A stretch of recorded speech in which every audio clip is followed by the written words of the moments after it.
All right, yo, shalom family, all praise the Most High Yahuwah. In the name of His only begotten Son, Yeshua, you're going to get a powerful lesson right now, the truth about the curse of Ham. Without further ado, let's get right into The it. Abrahamic religions have been immensely successful in shaping the worldview and moral standards of the West. Given this historical prerequisite, the enslavement and exploitation of Afro-descendant people in the New World was unquestionably destined to demand religious justification, the curse of Ham being of great psychological utility. Today, we're going to be discussing how the Abrahamic curse came to be applied to African people. Also, the term curse of Ham is a misnomer because it was Canaan who was cursed and not Ham. But I will continue to use both monikers, so please keep that context in mind.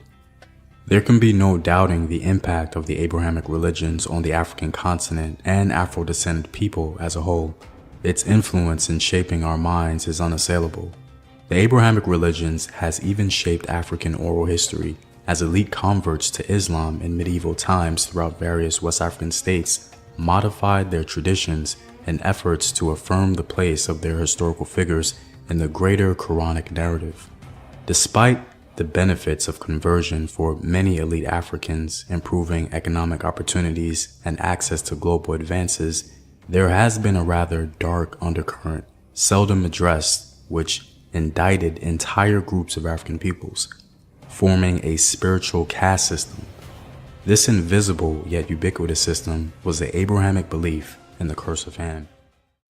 Hey everyone, this is Christo Bontrager. I want to thank you for watching today. And this is part of a continuing series that I am doing related to race issues. And you know, recently I was reading through the 70-page document by the Southern Baptist Theological Seminary, and this is the flagship seminary of the Southern Baptist Convention. And the document details the racist beliefs and practices of its key founders. In fact, it's called, here on the screen, you can see this, Report on Slavery and Racism in the History of the Southern Baptist Theological Seminary. It's really quite an interesting and, I will say, very sad document that I do highly encourage you to read. Now, toward the beginning of the document, it says this: all four of the men whom Southern Baptist leaders elected as the seminary's founding faculty held slaves. The slave schedule of the 1860 federal census for the Greenville district recorded that John A. Brodus held 2 slaves, William Williams held 5, Basil Manley Jr. held 7, and James P. Boyce held 23. When Southern Baptists established the Southern Baptist Theological Seminary in 1859, the prevailing orthodoxy of its white clergy included the commitment to the legitimacy of slavery. As I worked my way through the report, I could see that the founders of SBTS didn't merely passively allow for the existence of slavery and saying that that's maybe a states' rights issue. Rather, they vigorously advocated for its morality based on a belief that the subjugation of blacks was part of God's created order. And here's a quote to that effect from another one of the school's founders. Basil Manley further suggested that since God appointed them to a state of perpetual slavery, they had no natural right to freedom. And he's speaking of black people. Quote, all will depend on this question: is liberty of person given to all? God gives power to some and bondage to others. Only God can be held accountable for the differences in social condition and inequalities of human capacity. To quarrel with this will be to waste our rage upon a dispensation as old as nature. Slavery was a natural constitutive element of all human society. Now, I also noticed as I was reading the document that this belief that it was the God-ordained order for blacks to be subjugated mostly rested on the rather peculiar incident with Noah and his sons in Genesis chapter 9. Now let's take a minute just to read 2 or 3 critical verses here, starting in verse 25. Noah said, "Cursed be Canaan, the lowest of slaves will be to his brothers." He also said, "Praise be to the Lord, the God of Shem. May Canaan be the slave of Shem. May God extend Japheth's territory. May Japheth live in the tents of Shem. And may Canaan be the slave of Japheth." Now, the wording of Noah's curse on his grandson Canaan, in other words, to be the lowest of the slaves to his brothers, this statement was repeatedly used by the founders of SBTS to argue that it was the destiny of Canaan and his descendants to serve as the slaves of Noah's other sons, and that black slavery was the outcome of this. This was kind of the biblical warrant for black slavery. Now let's look at a couple of additional quotes from the seminary's founders to show proper documentation for this point. Manley argued that God established slavery as the permanent condition of Africans after the flood. Noah's prophecy condemning Canaan to perpetual slavery was observedly fulfilled by the African race. So this is how Europeans have used the Bible to convince black people and themselves that black people are supposed to be slaves to Europeans and all other races. And when we look at all of the Christian denominations that were prominent in the Americas during the time of slavery from the 1600s onwards, I've got this little chart on ChatGPT which goes into all of the Christian denominations, or I'd say the main Christian denominations that held slaves. And you might find that your denomination that you're part of today previously held black slaves. And the funny thing about that is their doctrines are still the same. So imagine being part of a Christian church that enslaved your ancestors and still holds the same values that they held in the 1800s, 1600s. You know, for me, it's crazy to be part of a church that enslaved your own people. I could never be part of a Christian church, man, just knowing the history of it. And yeah, let's just go into some of these denominations and break it down. So it says, here's a clearly organized chart showing the Christian denominations active in colonial America, where they were located and whether they own slaves. So we've got the Anglican Church of England, and they own slaves. We've got the Puritan congregation, and you get the primary colonies regions in this area here. You can read the notes as well. Puritans own slaves. The Quakers also own slaves as well. Now, they want to say yes, then no, because the Quakers had a change in mindset in the late 1700s. So the Quakers, they came into being in, I believe they say 1650, and about 100 years later, or even over 100 years, that's when they decided to no longer hold slaves. But the fact is, they had black people in slavery for 100 years, man. So, we need to take this into account.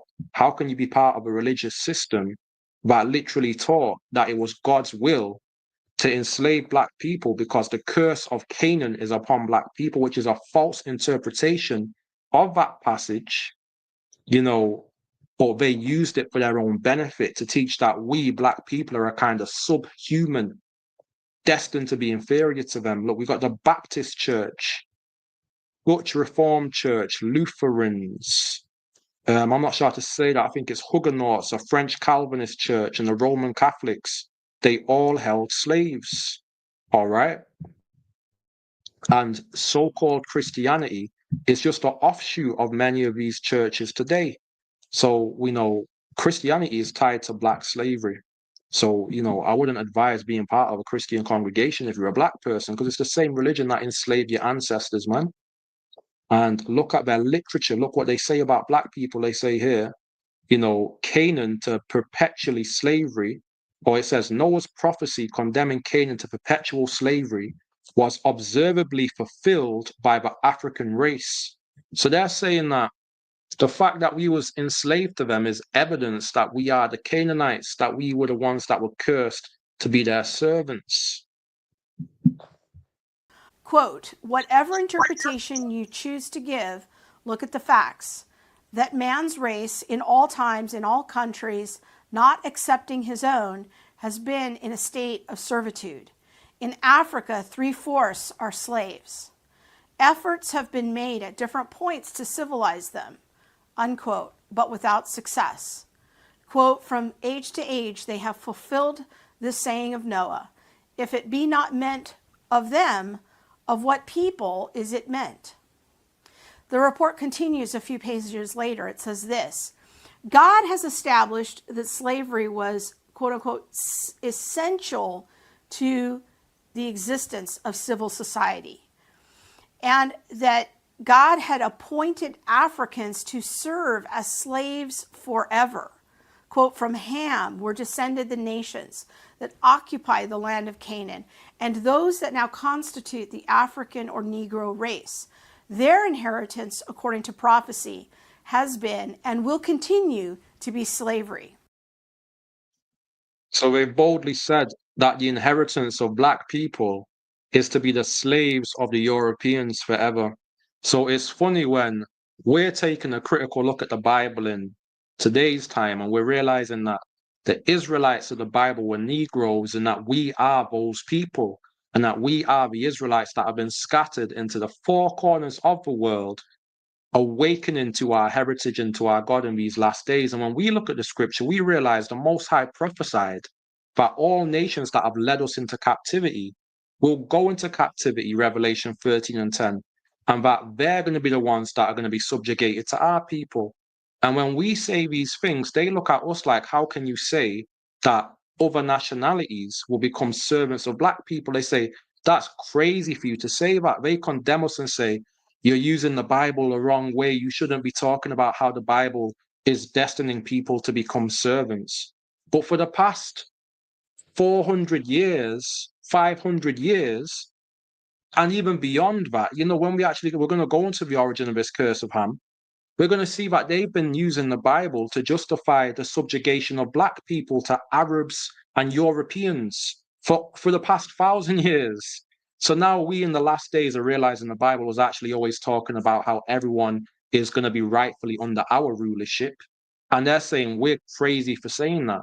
But for the past 1,000 years, they've been saying that we were the ones that God ordained to serve them. And they were happy with that message. But all of a sudden, we come out with the truth and everyone wants to push back on the truth. It's just very ironic. Genesis 9 was repeatedly used as a spiritual cloak of this time period to couple God's holy name with unholy acts of dehumanizing behavior against people who bear his image. Now, personally speaking, I was vaguely familiar that the LDS Church used the mention of God putting a mark on Cain in Genesis 4 as referring to dark skin, and that this interpretation of Genesis 4 actually prevented blacks from being holding in the priesthood in the LDS Church until that policy was changed in the late 1970s. And you can see the official LDS statement on their website here. But honestly, I was not aware that these verses in Genesis 9 were used by Bible-believing Protestants in a similar fashion as the LDS Church until I read this SBTS report a few weeks ago.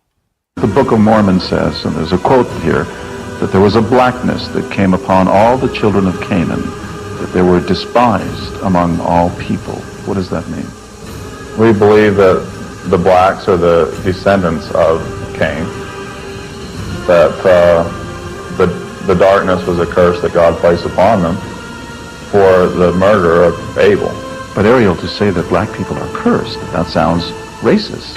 Perhaps it does. What can I say? I can't say things according to how one might interpret my response. I can't change the doctrines that Joseph Smith taught because those are unpopular today. The sages taught. So we're seeing a consistent message develop amongst the different religions of this world. So far we've got the Christians, the so-called Christians, teaching that black people are cursed to be their slaves. We've just had a testimony of the Mormon church, the latter-day so-called saints, saying that black skin is a curse, the curse of Cain. All right? And we're about to go into what the Talmud says about black skin. Now, we're aware that the Talmud initially was written by black Israelites.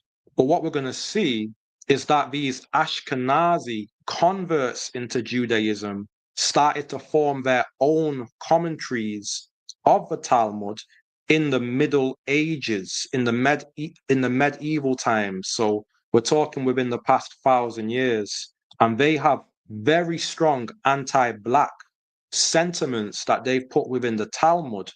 And we're going to see just how low they view black people. And you're going to be able to understand that this was a major incentive and justification for them enslaving our people and believing that our people are destined to be their servants. Okay? This is why they could be so cold-hearted to us and not care about the things that we had to suffer, because you're about to see how they looked upon us. So let's get into this. Let's see what the Talmudic sources are saying. And one thing I'll say is these Talmudic sources can be hard to come by. When I go on like ChatGPT and go into different sources online looking for these Talmudic references, a lot of them are hidden. Like there's kind of like gatekeeping going on, even within the internet. You've got to be very smart the way you're phrasing certain things to get these references, because they don't want you to know what they say about black people in their sources. So we're coming back to Sanhedrin here, Tractate Sanhedrin 108b. 3 violated that directive, so the directive against sexual intercourse while in the ark, and engaged in intercourse while in the ark. And all of them were punished for doing so. So who are these 3? According to this text, they are the dog and the raven and Ham, son of Noah. The dog was punished in that it is bound. The raven was punished in that it spits. And Ham was afflicted in that his skin turned black. So obviously this is extra biblical, right? I don't know what you have to say about this. I'm laughing because perhaps you know there are different, or there are variants of the Talmudic text. The text that you just read from Adin Steinsaltz, he brings the commentary of the Rashi into the actual text. If you look at the Hebrew, sometimes he puts in bolds what the actual text, the manuscript says, and then in unbolded or normal letters, he will then put the commentary which comes from the Rashi to explain what's written in the bold. So I like to study the Talmud from the Yemenite manuscripts, which does not have any commentary within it. And I will have to say that this text includes the interpretation of the Rashi. And so, but it's what I say in my dissertation is the Rashi, he's the first one to say that it is black skin. So what's really important about that is he's exposing that this notion of Ham being cursed with black skin, which is found, among Jewish belief, and they find it within their commentaries for the Talmud. It began with a guy called Rashi, right? And we're going to look into Rashi. He was a, convert to Judaism, right? But they will say that he was a real Jew. We know the truth of the matter right there. He was an Ashkenaz in the 11th century, and he's a famous commentator in the Talmud. Okay, they call him a sage. And he's the first one to come up with this idea, this commentary, that, oh, Ham was cursed with black skin. So he's the one to start this notion of, oh, black skin being something that is undesirable, it's a sign of a curse. You know, he's the one that put this and cemented that thought into, you know, the Jewish literature, according to what, you know, this black rabbi or black Jewish person is saying. So here's a little bit of information about Rashi, right? So it says Shlomo Yitzhak redirects here for the economist. See Shlomo Yitzhak, economist, for other uses. So I guess he's the one that made the entry. It says Shlomo Yitzhak, Latin Solomon Isides, French Solomon Ben Isaac, Detroit. It says 22nd of February, 1040 to July the 13th, 1105. So this is when he lived, roughly, you know, he died about 900 years ago, was a French rabbi who authored a comprehensive commentaries, or who authored comprehensive commentaries, okay, commentaries plural, on the Talmud and Hebrew Bible. He is commonly known by the rabbinic acronym Rashi. So this guy, Shlomo Yitzhak, he is known by the name Rashi, and he's a famous commentator of the Talmud.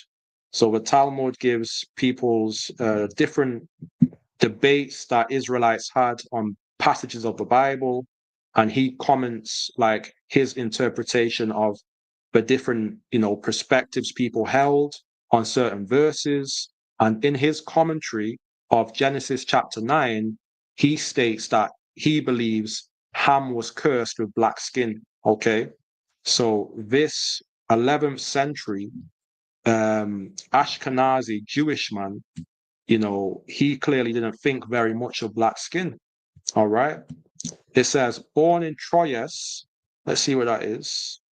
It says, is a commune and the capital of the department of, well, it's in France anyway. It says northeastern France. Rashi studied Torah studies in Worms under German Rabbi Yaakov ben Yakar and French Rabbi Isaac ben Eleazar. So we're not going to go into this too much, but just so you understand this source right here, you know, so this is what's being quoted when they're saying that, you know, Ham was cursed with black skin. So now let's just go into this video. It's going to give some more information on it. So that's very important to understand, that the Talmudic text doesn't say it's black skin. It says his skin was afflicted, but we don't know with what kind of affliction. But it's the Rashi who comments that that affliction was black skin. Drawing from Rashi, which you said, 11th century rabbi from France who wrote a commentary on the Talmud. So that's one very important thing to note. Second important thing is we have variants. You know, with the Talmud, there are different manuscripts and there are variants. Yes. This is very similar to, like, you know, I'm somebody who works a lot in biblical studies, different manuscripts of the Bible, what's the original, and that's a very complicated issue when it comes to the Talmudic text. Indeed, I just looked up, Ibn Ezra is after Rashi, as you said, slightly after. Rashi, born around 1040, died around 1105. Ibn Ezra, born around 1089, died around 1167. What do you do, however, with the next text here, which is from Bereshit Rabbah, or Genesis Rabbah, which is a commentary from, it's a commentary on the book of Genesis. Rabbinic commentary on the book of Genesis, I think usually dated around 4th century CE, thereabouts, by the modern historians, where it says, Rav Huna said, in the name of Rav Yosef, Noah said, you prevented me from performing an act that is done in darkness, therefore the same will be, therefore that same man will be ugly and darkened, right? And I think here, this is one of the midrashic. You see how it said he will be ugly and darkened. So in this commentary of the Talmud, which they say is from the 4th century, so 400 years before Christ, but, you know, the black Jewish man's going to give a good rebuttal for that, because it will be very peculiar for Israelites in the 4th century to be saying that Ham was cursed with black skin, and that black skin is ugly because you see the guy said in the commentary, it says, you'll be cursed with dark skin because you caught Noah in a dark environment naked, so you're going to be cursed with darkness. It will be strange for a 4th century black Israelite to be saying that black skin is a curse when we know the Israelites were black. So what this rabbi is going to expose is what's happened is throughout the medieval period. So we're talking just about 1,000 years ago when this Rashi was living, these converts, these Khazarian, so-called Ashkenazi converts, were adding their commentaries to the Talmud and making it look like this was what was originally there from centuries ago by the original Israelites. So all of this racially charged anti-black sentiment that you're going to see in these, early Talmudic references, what the black man is going to assert is that that wasn't there originally. This is what came in with the so-called, the European Jews. They're the ones that started to create these doctrines, these anti-black doctrines, which makes sense because they've come in and taken our heritage, and clearly they despise the real Israelites who are black. So when they've come in and made their commentaries in our sources, they're condemning blackness and glorifying whiteness. But let's get into what he's saying here because it's very interesting. Text that is alluding to the castration, perhaps, I don't know, that Noah got castrated, or is this something different? Because what is this text about?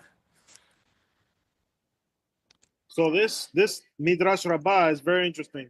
As you said, that so it dates to modern scholarship dates it to the 4th century. However, if we look at the entire body of the Midrash Rabbah, it was heavily edited in the Middle Ages. So with that said, we can have. You see what he said there? He said it was heavily edited in the Middle Ages, man.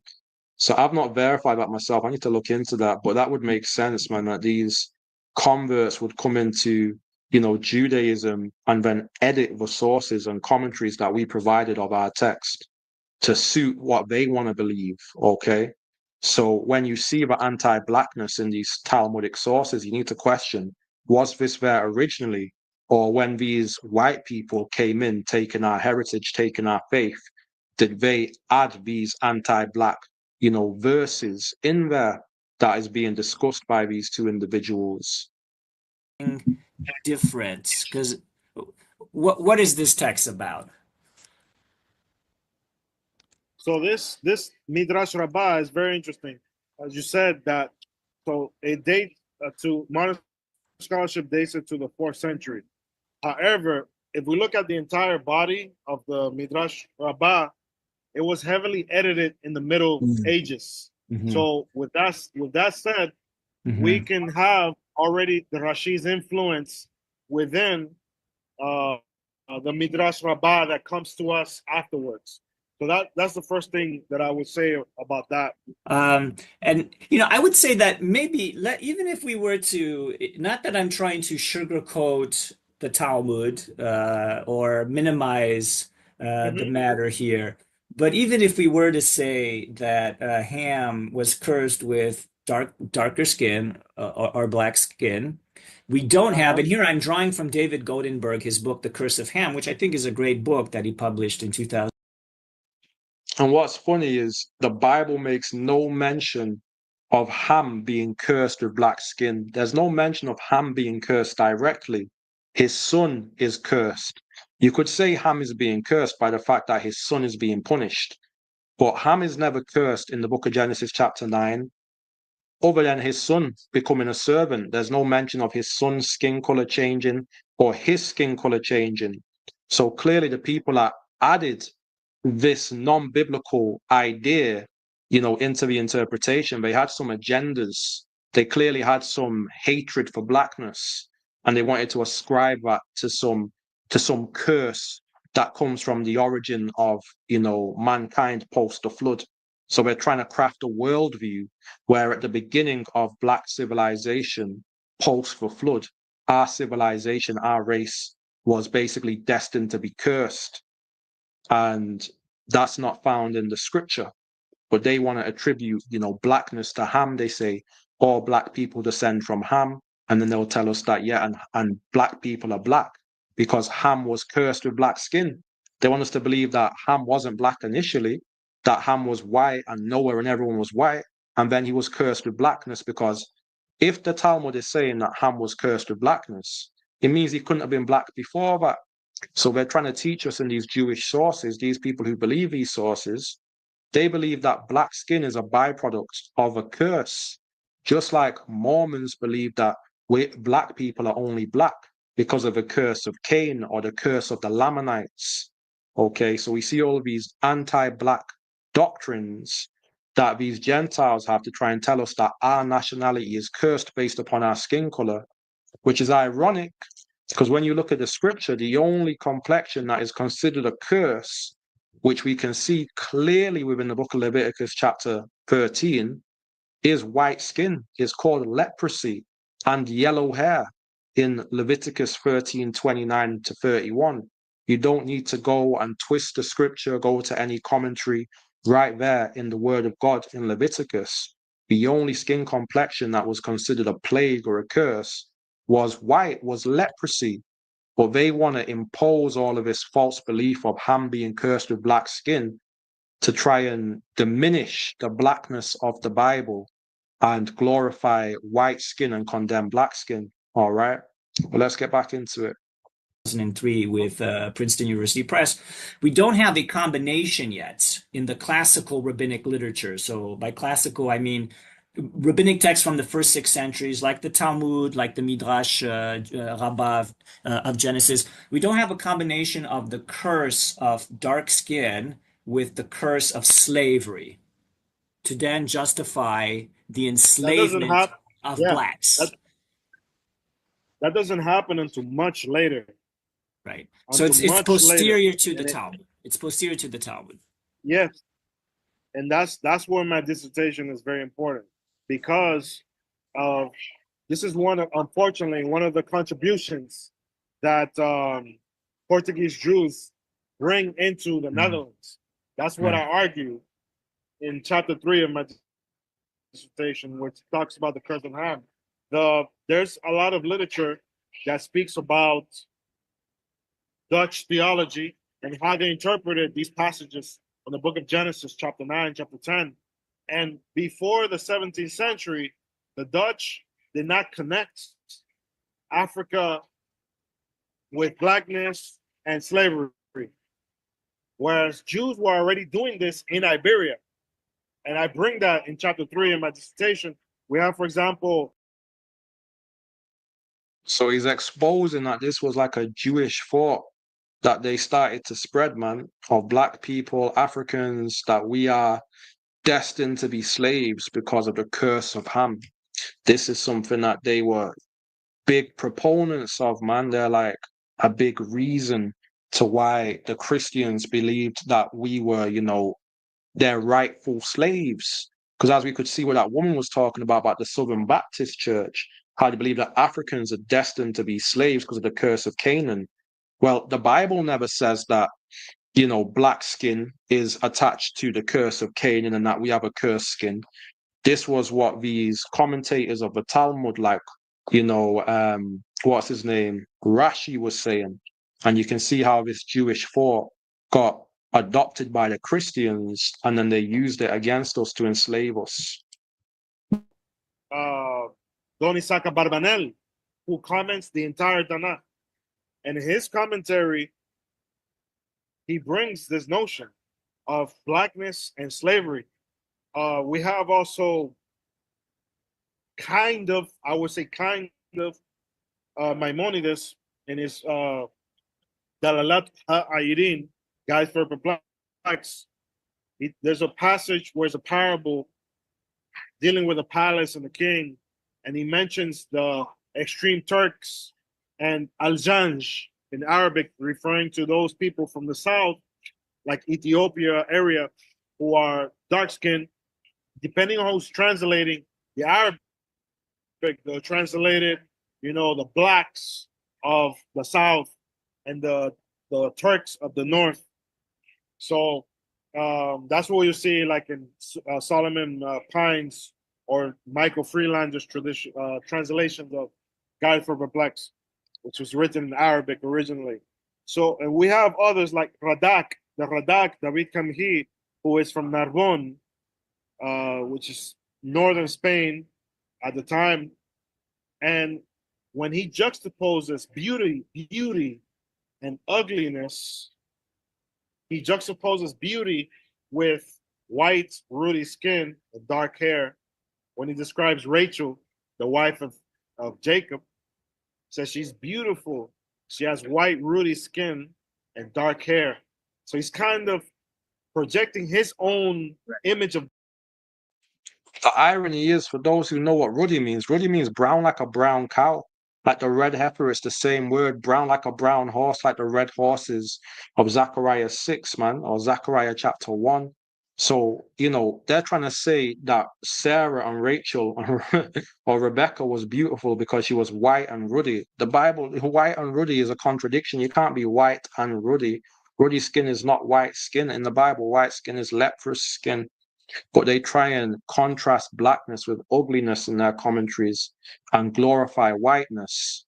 And to do so, they attach whiteness with the term ruddiness, because they know ruddy skin is seen as beautiful in the Bible. But the irony about that is my skin is ruddy. When the Bible's talking about ruddy skin, it's talking about a rich reddish brown skin. And when the Bible's talking about whiteness in a glorious sense, it's talking about spiritual purity. It's not talking about complexion.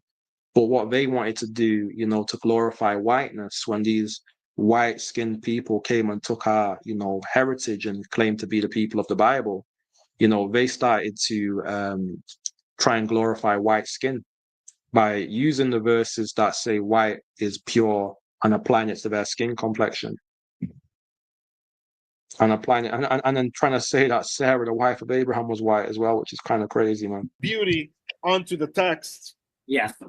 And that's really funny because the Rashi says in his commentary on in Genesis, when Abraham goes with his wife Sarah into Egypt, into the land of the blacks, he says that they were going to kill him to take her because they had never seen a white woman and they were black and ugly. So this is the Rashi's comment. Like, it's clear that this is a highly respected Jewish commentator. Like, if you have a dialogue with Jewish people about the scriptures, you'll notice that they interpret the scriptures using commentaries. And one commentary that they'll commonly go to is Rashi. Rashi is one of their top scholars. And you can understand how Rashi perceives blackness through what he writes. And clearly he said the people of Ham are black and ugly. So he associates black skin with ugliness, man. All right. And he's even trying to impose that on the Bible, saying that Sarah was beautiful because she had white skin and the people of Ham were ugly because they got black skin. So, yeah, man. Yeah. That they were black and ugly and Right. they never saw a white, beautiful woman. So once again, he's projecting his notion of beauty onto the text. And so it's very important to identify this and how these ideas develop and then are mobilized from one context into another context by way of literature. Right. And so what I argue is that this literature came into the hands of Dutch Protestant Christians. Right. In the 17th century. And by the end of the 17th century, we have Dutch jurists who are mobilizing the curse of Ham and connecting blackness with slavery. Right. Also, looking at David Right. Goldenberg, he points out that some Muslim authors did connect. So at the same time as we have Sephardi Jews in the Middle Ages, we also have Muslim authors during that time and even prior who are saying, so here I'm reading from Ibn Khaldun, 14th century, who says, this is the translation by Goldenberg, Negroes are the children of Ham, the son of Noah, and they were singled out to be black as the result of Noah's curse, which produced Ham's color and the slavery god inflicted upon his. So, yeah, Ibn Khaldun is a famous Muslim historian and scholar, and he's given his interpretation. And he's saying that black people are the sons of Ham because we were cursed with black skin. So even the Muslims picked up this same belief that black people are cursed and our skin is a byproduct of being the cursed sons of Ham, man. So we can see these Gentiles, they perceive the chosen people of God, and are clearly our skin color that they all envy and hate, as a curse. All right, it makes sense in this upside down world for all of the heathens to hate the chosen people of God and to say that we are the Hamites and that our skin is a curse, when the opposite is the true, man. We are not the Hamites, we are the Shemites, the Israelites, and our skin is clearly not cursed. We're the blessed people of God. We're made in the Most High's image. We're red and ruddy like Adam, who was made in God's image. Descendants. So he's claiming that Muslim authors were also making this connection between blackness and slavery. Also, Tabari, to give just one more example, 9th century, Noah prayed that Ham's color would be changed and that his descendants would be slaves to the children of Shem and Japheth. So you see, the Muslims hold the same sentiment. So Islam, Christianity, and Judaism all teach that black skin is cursed and that we black people are a cursed people, man. And put the Mormon church in there as well, because they also teach we're cursed. And of course, the Catholic Church is the mother of Christianity. So of course, they hold this same belief. So black people in these churches and in these religions need to leave these religions that deep down they believe that we are cursed, destined to be their slaves. They're not going to tell you that now because the political climate, a lot of them are trying to cover this up and make excuses for, these beliefs. If you ask them about it, they'll try and explain it away and act like they don't hold that belief anymore. But this is the foundation of their belief. These are the deep, dark secrets of these religions, man. That's very important that you mentioned this, because in the Arabic language, in very much of the Arab world, the word slave is, the Arabic language, the word slave is abid, just like Hebrew, abid. But when you refer to a dark-skinned person, a sub-Saharan African person, in the Arabic language, people will say abid.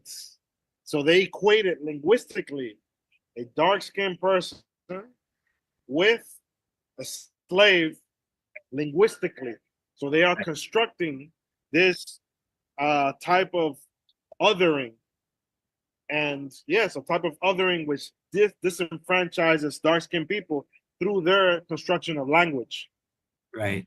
As Abd means slave within the means Arabic black. language. Right. The word for slave becomes also the word for someone who is black. Maybe because of time, it's such an interesting conversation. There's so many good things. We should move on. Tonight we're going to talk a little bit more about this curse of Ham, because this is where a lot of us have been dealing with racism, because it is an white American value that they don't even know where they got it from. Is because their ancestors taught each other in divinity schools the white American value of racism, that it's okay to harm blacks, it's okay to disrespect blacks, it's okay to denigrate blacks, it's okay to rape black women, it's okay to rape black men. Black males were raped in the, called it buck breaking during the slave times. They did all kind of horrible things to black people. And a lot of this comes right out of Judaism, when they had left the scriptures and began to look at this doctrine they made up called the curse of Ham. The Jewish Talmud teaches, "Now I cannot beget the fourth son, whose children I would have ordered to serve you and your brothers. Therefore it must be Canaan, your firstborn, whom they enslave. Canaan's children shall be born ugly and black. Moreover, because you have twisted your head around to see my nakedness, your grandchildren's hair shall be twisted into kinks, and their eyes red. Again, because your lips jested at my misfortune, theirs shall swell. And because you neglected my nakedness, they shall go naked, and their..." So you see how these Jewish Talmud teachers, commentators, attribute all of our black features to being cursed by Noah. They're saying because, of of what Ham did. He says, first of all, Canaan's children shall be born ugly and black. So they want to make us believe that black equals ugly, right? He says, because we twisted our head around to see the nakedness, or because Ham twisted his head around to see the nakedness of Noah, it says that that's why black hair is twisted and kinky. That's the reason why our hair curls rather than grows straight like European hair, is because our hair is twisted like our character, because we looked at Noah when he was naked, they try and say. They say that our lips have become, because we laughed at Noah being naked, that's why our lips have become thick as a curse. And then it goes on to say that because you neglected my nakedness, they shall go naked, and their male members shall be shamefully enlarged. So it says, because we looked at Noah being naked, or not we, but because Ham looked at Noah being naked, our race has to be naked. We're going to be a people that don't wear clothes, and we're going to have long private parts. So apparently long private parts is a curse put on black people. So they want to act like every aspect that we're known for is part of a curse. But when you just use a bit of logical deduction and you try and understand this, you're like, well, this is nowhere in the Bible. So clearly whoever's made a commentary of this, it's just people that envy black people, and they hate our black beauty. They hate our full lips. They hate our sought after private parts. So they want to attribute all of that as being a curse. Okay, so this is just a distortion of the biblical truth, man. And this is why it's essential when people say, oh, it doesn't matter if the Israelites are black or not, or knowing who the true Israelites are. But when you don't know who the true Israelites are, you allow the enemies, the false people claiming to be the Israelites, to distort who we are, to give us a false identity. And they're going to teach you, oh, you're not the Israelites, you're actually the cursed descendants of Ham, all right, with ugly black skin. Male members shall be shamefully elongated. Men of their race are called Negroes. Their forefather Canaan commanded them to love theft and fornication, to be banded together in hatred of their masters, and never to tell the truth. So they say that our forefather Canaan commanded us to love theft and fornication, and that we're just some evil cursed seed, basically, man. But now let's get into the actual understanding of that passage, man, that these people want to dispute and give their commentaries to try and say that black people are cursed. Let's get into it, man. So according to their worldview, Noah and all of his sons would have been white. And then we've got Ham here, who apparently only became black after Noah cursed him with black skin, right? But in reality, Noah was black, Ham was black, and Shem was black, because the only way that logically Ham could be black is if his father Noah was black.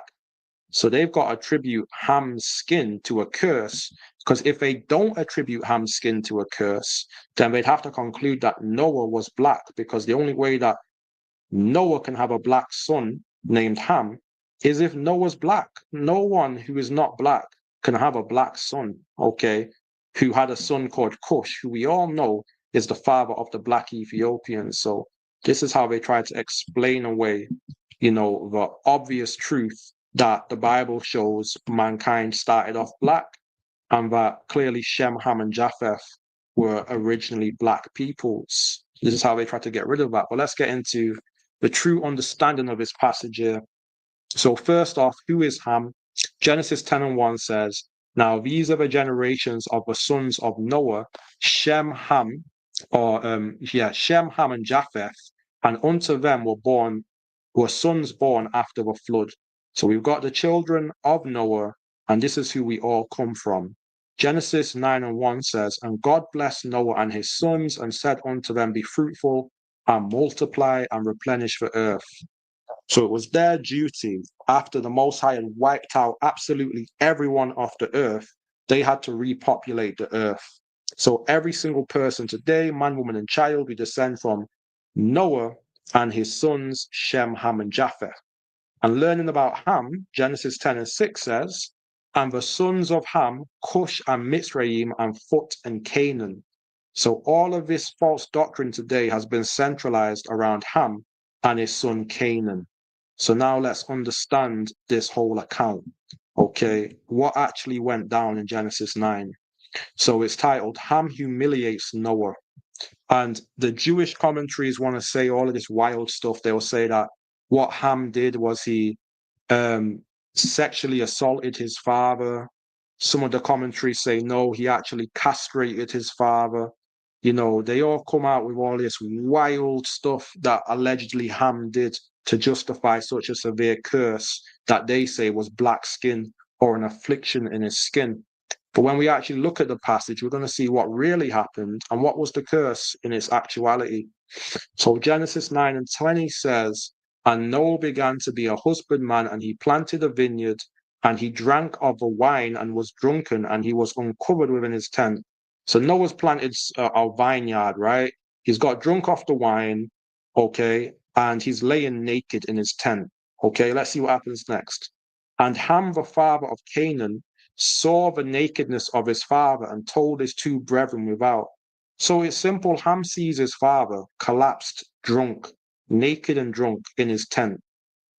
And he goes and tells his brothers, like, yo, look, dad's naked. Look, you can go and see dad naked over there, right? Doesn't mention anything about him fondling his father or doing anything strange like that. No, he's just telling his brothers his dad's naked. And Shem and Japheth took a garment and laid it upon their shoulders and went backward and covered the nakedness of their father. And their faces were backward, and they saw not the nakedness of their father's nakedness. So clearly, Shem and Japheth had respect for Noah. They knew that it's humiliating for his sons to catch him naked in his tent. So rather than look at their father's nakedness, they turned their backs to him and covered him up like good sons. But Ham didn't have any respect. Ham was being disrespectful, looking at his dad naked. So let's see what happens next. The curse of Canaan. Verse 24 says, and Noah awake from his wine and knew what his younger son had done unto him.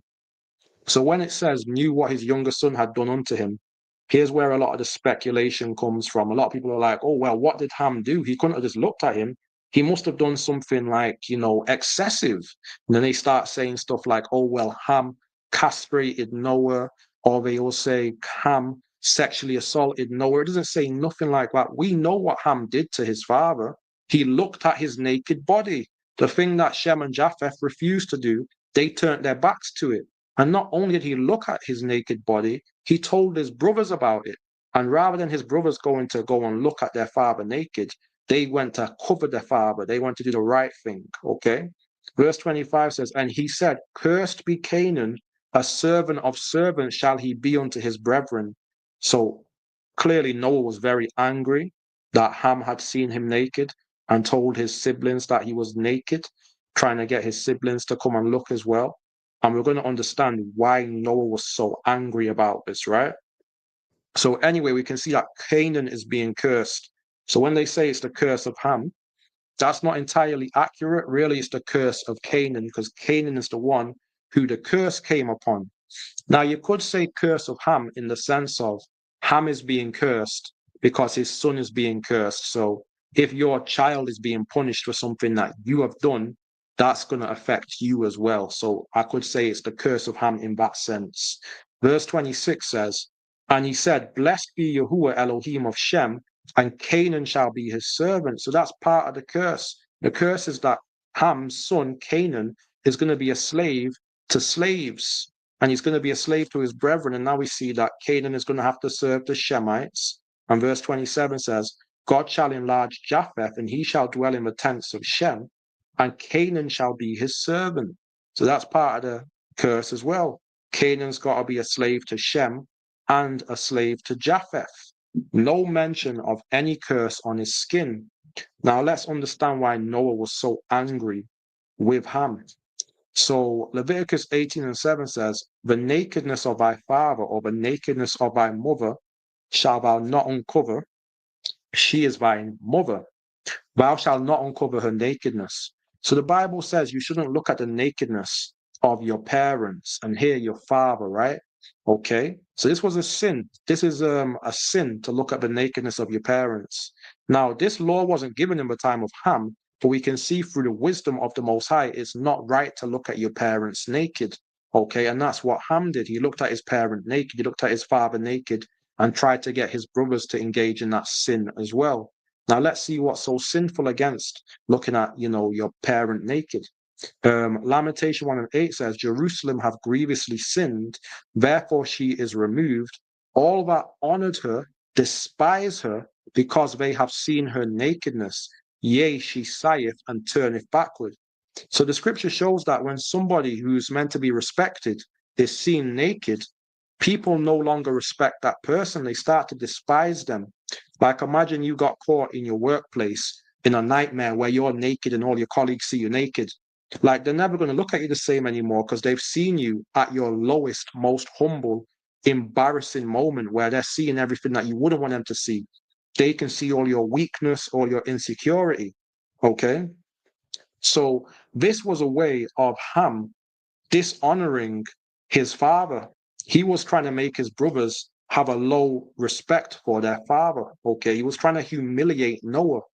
So this was a real serious sign of disrespect, okay, that Ham engaged in by looking at his father in his lowest state and trying to get his brothers to come and look at him. It's like he's going there to mock him, to look at his dad naked, all right? And Isaiah 47:3 says, Thy nakedness shall be uncovered, yea, thy shame shall be seen. I will take vengeance, and I will not meet thee as a man. So you can see the biblical understanding of nakedness is associated with being shamed. As shame. Like Adam and Eve in the garden, when they was naked, they was ashamed. It's you're exposed. You can't hide all of your insecurities anymore. So this was just the whole scope of why Noah was so angry at Ham. Ham didn't do nothing crazy to Noah. Canaan didn't do anything crazy to Noah in like an excessive homosexual or castrating sense, as the Talmudic so-called rabbis want to say. It was just simply the act of humiliating his father by seeing his shame, seeing Noah in this humiliated, dishonorable situation. And he wanted his brothers to see that. He wanted to diminish the glory and the respect that they had for their father Noah. So now let's actually go into what the curse of Canaan actually represents, because the irony is they want to put the curse of Canaan on Black African people. But, the land of Canaan is in the Middle East. All right. So what are they trying to say, that we're from the Middle East? Like they don't want to make that concession. They don't want to concede that we're from the Middle East, but they want to put this curse on us, which is ironic. But let's get into the curse anyway. Genesis 9:26. And he said, Blessed be Yahuwah Elohim of Shem, and Canaan shall be his servant, and God shall enlarge Japheth, and he shall dwell in the tents of Shem, and Canaan shall be his servant. So it's simple. This curse on Canaan was simply that. The land of Canaan and the Canaanites who live in what land? The land of Canaan are going to become servants to Shem. And that's why when we were given a land, when the Most High gave us the promised land, whose land did he give us? He gave us the land of Canaan. They had to serve us because their land became our land. We subdued their land and took it from them. And the Canaanites that lived amongst us had to serve us. And then when God enlarged Japheth, when the Greeks conquered Canaan and the Romans conquered Canaan, and to this day the Ashkenazi Japhites have conquered the land of Canaan, who had to serve the Romans, the Greeks, and the Ashkenazi? The inhabitants of the land of Canaan. To this day, we can see that these Japhites are living in the land, making the land of Canaan and the people of Canaan their servants. And, that was the punishment the Most High put on the land of Canaan through the son of Ham, Canaan. And now we're going to see the curse of Canaan's, or the curse of Canaan fulfilled. So here's just some biblical evidence of that curse being fulfilled, right? So Joshua 17:12 says, Yet the children of Manasseh could not drive out the inhabitants of those cities, but the Canaanites would dwell in that land. Yet it came to pass, when the children of Israel were waxen strong, that they put the Canaanites to tribute, but did not utterly drive them out. So we can see that the Israelites, when we conquered the land of Canaan, we made the Canaanites our servants. They had to pay taxes to us, like we see in verse 10 of Joshua 16. And they drave not out the Canaanites that dwell in Gezer, but the Canaanites dwell among the Ephraimites unto this day, and serve unto tribute. So that's how the Canaanites became servants, man. It's not that they're going to be taken to America and to serve on plantations as black people, as the true Israelites. No, that wasn't the curse of Canaan, man. Their justification is false and flawed. We can see a fulfillment of it already in the time of Joshua. It's simply that the Canaanites would have to serve Israelites when we came and conquered their land, and have to serve Japhites when the Japhites came and dwelt in the tents of Shem, as they do today, and they've conquered the land and the Canaanites served them. So the curse of Canaan fulfilled again, Judges 1 and 27 saying the same thing. So we'll just jump down to the red bit. It says, the Canaanites would dwell in that land, and it came to pass when Israel was strong that they put the Canaanites to tribute and did not utterly drive them out. Neither did Ephraim drive out the Canaanites that dwell in Gezer, but the Canaanites dwelt in Gezer among them. So when we conquered the land, the Canaanites had to live amongst us, and we was ruling over the land. So that's how the Canaanites became a servant of servants, man, because they ended up serving us. And we were servants to the Egyptians, and the Most High freed us from them. And we kept getting subjugated by different nations, but the Canaanites had to serve us because we occupied and took their land off them, okay? It says, verse 30, neither did Zebulun drive out the inhabitants of Kitron, nor the inhabitants of Nahalol, but the Canaanites dwelt among them and became tributaries. So tributaries, they're serving us through having to pay us tax, okay? So now Israel will subdue Canaan again. So we're going to see a future fulfillment of us Israelites, having Canaan serve us again. And that's why we see, first of all, Nehemiah 9:24 says, so those children went in and possessed the land, and thou subduest before them the inhabitants of the land, the Canaanites, and gavest them into their hands. So the Most High continually subdued the Canaanites into the hands of Shem. He made the Canaanites our servants when he gave us their land. He says, with their kings and the people of the land, that they might do with them as they would. So the Most High subdued and gave the Canaanites into our hands so we could do with them what we wanted, and we put them to tribute. They became our servant, as Genesis 9 prophesied. Nothing to do with the transatlantic slave trade. Everything to do with the Israelites occupying and taking over the land of Canaan. And finally, this is the future fulfillment prophesied of that.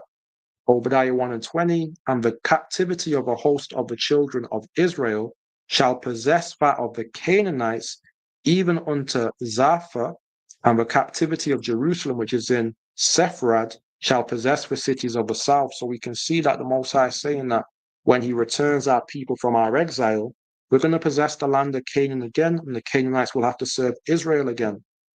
And, that's going to happen when we take the land. And next time we take the land, we're going to have the full borders of the land, which is from the Euphrates to the Nile. And it includes all the land in between. So Israel's going to get a lot bigger. Never mind the red line going through the middle. We're actually going to have the whole of Saudi Arabia, Yemen and Oman and all of that, Riyadh. That's going to be part of Israel as well, because the border is just every region in between the Nile and the Euphrates. That is what the Most High has given to Israel. That's what was promised in Genesis 15 and 18. So will you find that edifying, family? Stay tuned for more videos like it. Hit the like and share. And just understand that, a lot of these religions are not for black people. They're only to subjugate us and to diminish us. So we need to come back to our heritage as being the Israelites of the scripture, the people that Yeshua came to save from sins, come back to our faith in the Messiah, and, keeping his commandments, loving our people, keeping the Torah, man. With that, we say, Yah bless and shalom.